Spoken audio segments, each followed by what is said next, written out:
So over here, I am growing some basil, and I'm growing them in these pots. And then down here at the bottom, I have some more basil. And this basil is an average height. If you go to somebody's yard, you may see them grow basil at this height.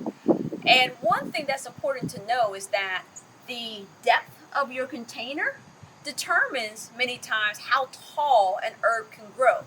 So this is example one, but I want to show you another place in my garden where I'm growing basil so you can see the difference. Now we're in another location of my garden and you can see that this basil has gotten really tall.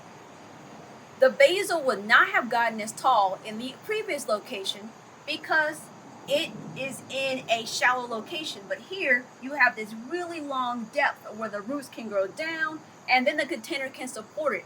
So if sometimes you look at your plants and you're comparing it and you have envy of other people that you see online, or if you're at somebody else's house, don't go and have envy. Look at how big your pot is. If your pot is small, expect your plant to be small.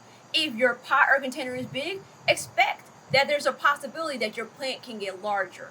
And I like to have some of the same plants in different places in my garden because you remember, herbs are a natural repellent for things that we don't want on our food. So I like to mix them up and put them in different locations to have some natural repellent because this is an organic garden and we don't use chemicals.